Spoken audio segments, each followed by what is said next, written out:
Hi mga she! So for today's video, mag-makeup tayo. Ito yung inspiration natin. So let's go! Ito yung mga makeup na gagamitin natin. So first, i-clip muna natin yung buhok natin. Tapos, wag natin kalimutan mag-alcohol muna bago mag-makeup. So first, moisturizer. Tapos spread lang natin evenly sa ating mukha. Tapos, serum naman. Gaya lang ng moisturizer, i-spread din natin. Tapos, primer para masarado yung mga pores sa ating mukha. Tapos, maglagay tayo ng petroleum jelly sa ating lips para hindi mag-dry. And foundation. So, sa nakikita nyo, nilagay ko muna siya sa aking kamay para hindi siya harsh paglagay sa ating mukha. At huwag kalimutan lagyan ng ating leeg. Tapos nyan, naglagay din ako ng concealer gaya rin ng foundation. Nilagay ko muna sa aking kamay para hindi harsh. So, spread lang.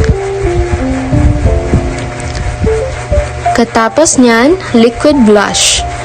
Lagay rin sa kamay, tapos i-blend sa ating mukha. Tapos, mag-spray tayo para mag-long last yung ating makeup. Tapos nyan, naglagay ako ng powder sa aking mukha para ma-mattify yung mukha natin. Hindi siya oily tingnan.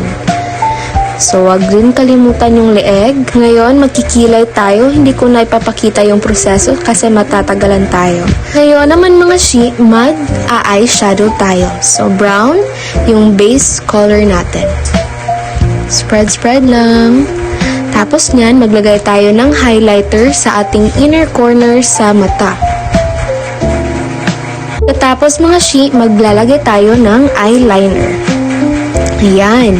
So ngayon mga she, maglalagay na tayo ng ating pilik mata. Sa napapansin nyo, hinipan ko ito para mabilis itong matuyo. Tapos nyan, maglalagay tayo ng glitter sa ating mata. Tapos nyan, maglagay rin tayo ng eyeshadow sa ating ibabang parte ng ating mata. Pagkatapos mga she, magkukontour na tayo ng ating ilong para maging matangos naman itong tingnan. Huwag rin nating kalimutang mag-contour sa ating mukha para hindi halata ang lapad nito. Pagkatapos, mag-blush naman tayo mga she. Ayan. Tapos, mag-lipstick na rin. And charan! Ito na yung final product ng ating makeup tutorial. Sana nagustuhan niyo mga she. Hanggang dito na lang. Bye!